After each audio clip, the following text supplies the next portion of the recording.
Hey everyone, and welcome back to the channel. Today we are breaking down a fascinating idea in the personal finance space where we will discuss why things start to look really different once your net worth crosses around $100,000.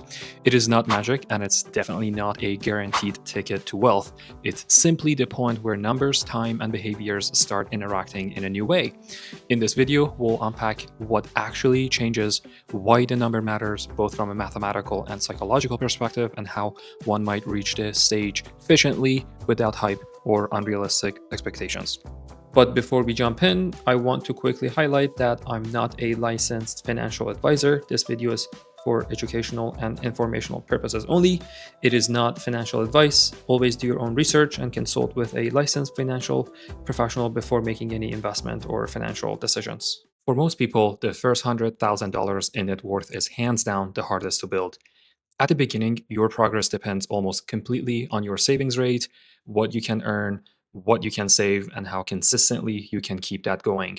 There's just not enough capital yet for investment returns to really move the needle. It's a period powered by habit, not compounding, right? So that's very important to understand. And every dollar in this stage is earned through effort, and every bit of progress feels a little bit slow because, well, let's be honest, it is slow.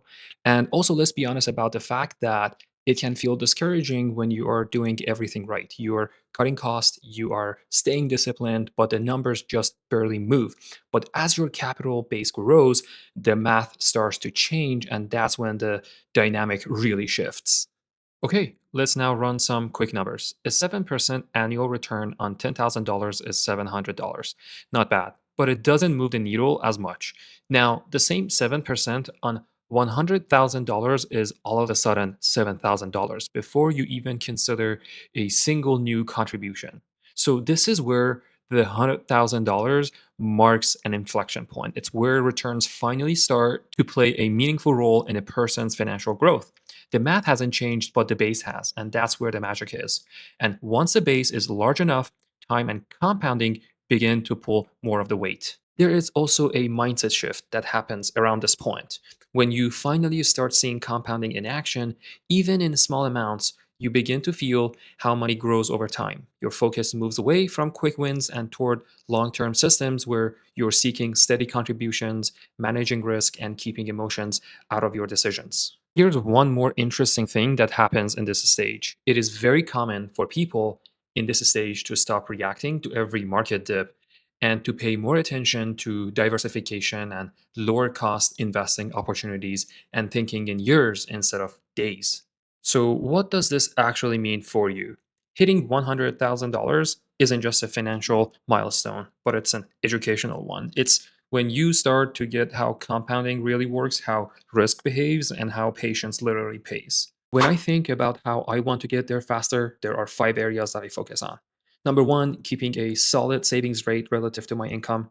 Number two, knocking out any high interest debt first because that is compounding working against me.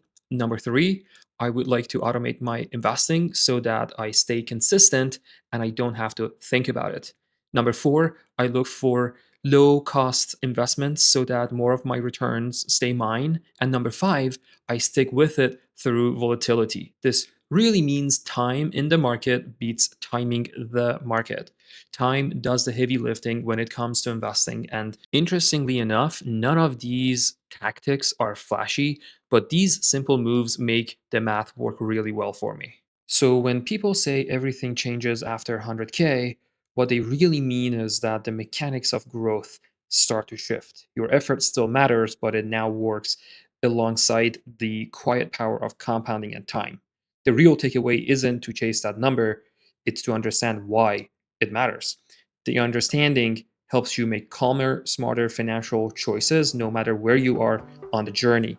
All right, friends, if you enjoyed this breakdown, go ahead and hit that subscribe button for more practical, no fluff insights into personal finance and behavior.